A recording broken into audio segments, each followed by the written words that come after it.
লিবিয়ার অবিসংবাদিত নেতা গাদ্দাফির কন্যা আয়েশা। একসময় তাকে বলা হতো লিবিয়ার ক্লোডিয়া শিফার, আবার কেউ ডাকত ডেজার্ট রোজ নামে। সৌন্দর্য, বুদ্ধিমত্তা ও রাজনৈতিক প্রভাবের মিশেলে তিনি ছিলেন আরব বিশ্বের এক রহস্যময়ী নারী। সময়ের পরিক্রমায় তিনি আজ একজন নির্বাসিত চিত্রশিল্পী, মা এবং একজন শান্তির দাবিদার। 1976 সালের 25 ডিসেম্বর ত্রিপোলিতে জন্ম নেন আয়েশা। গাদ্দাফির 8 সন্তানের মধ্যে একমাত্র কন্যা তিনি। ছোটবেলা থেকেই তাকে প্রস্তুত করা হচ্ছিল উচ্চ স্তরের জন্য। লিবিয়া ও ইউরোপ দুই জগতের শিক্ষায় গড়ে ওঠে তার চিন্তাধারা।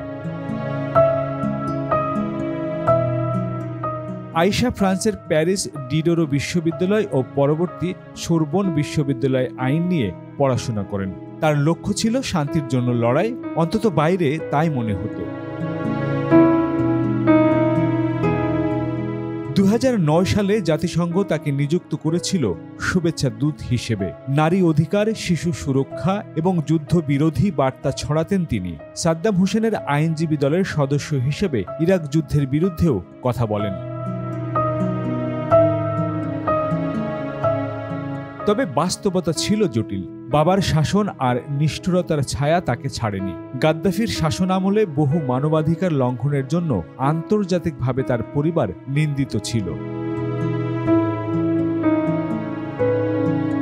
2011 সাল, আরব বসন্তের ঢেউ এসে আঘাত হানে লিবিয়ায়। ত্রিপোলির রাজপথে গর্জে ওঠে বিদ্রোহীদের কণ্ঠ। গাদ্দাফি ক্ষমতা হারান এবং এক নির্মম পরিণতির শিকার হন। আয়েশা, যিনি তখন গর্ভবতী, পরিবারসহ আশ্রয় নেন আলজেরিয়ায়, যেখানে জন্ম দেন চতুর্থ সন্তানকে। এরপর তিনি চলে যান ওমানে। সেখানেই শুরু হয় তার নতুন জীবন। এক সময়ের রাজনৈতিক অভিজাত, এখন এক প্রবাসী নারী। তবে আয়েশা থেমে যাননি। 2023-24 সালে রাশিয়া এবং ওমানে তার চিত্রকর্ম প্রদর্শিত হয়। আঁকেন যন্ত্রণার ছবি, স্মৃতির ছায়া এবং হারিয়ে যাওয়া শৈশব। তিনি বলেন, এই ছবিগুলো শুধু শিল্প নয়, এগুলো আমার আর্তনাদ। তার চিত্রশিল্পের মাধ্যমে ফুটে ওঠে ধ্বংস, নির্জনতা, কিন্তু আশাও। তার ভাই হান্নিবেল গাদ্দাফি লেবাননে বন্দী। আয়েশা বহুবার আবেদন করেছেন তার মুক্তির জন্য। তার বক্তব্যে ফুটে ওঠে পারিবারিক আবেগ, কিন্তু একসাথে আইনের প্রতি শ্রদ্ধা। অনেকে বলেন তিনি নিজেকে রাজনীতি থেকে দূরে রেখেছেন, তবে অন্যরা মনে করেন তিনি শুধু প্রস্তুতি নিচ্ছেন।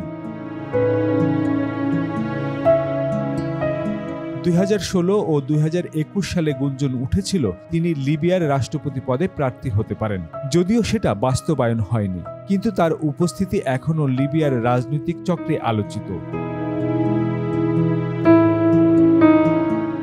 আয়েশা বলেন, আমরা ধ্বংস করেছি, এখন গড়ার সময়। আমি রাজনীতির জন্য লড়ছি না, আমি মানুষের জন্য বাঁচছি।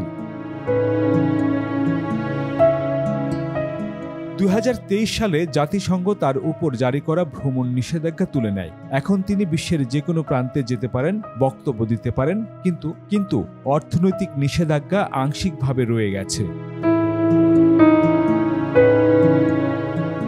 নিউজ ডেস্ক, বাংলা খবর 52।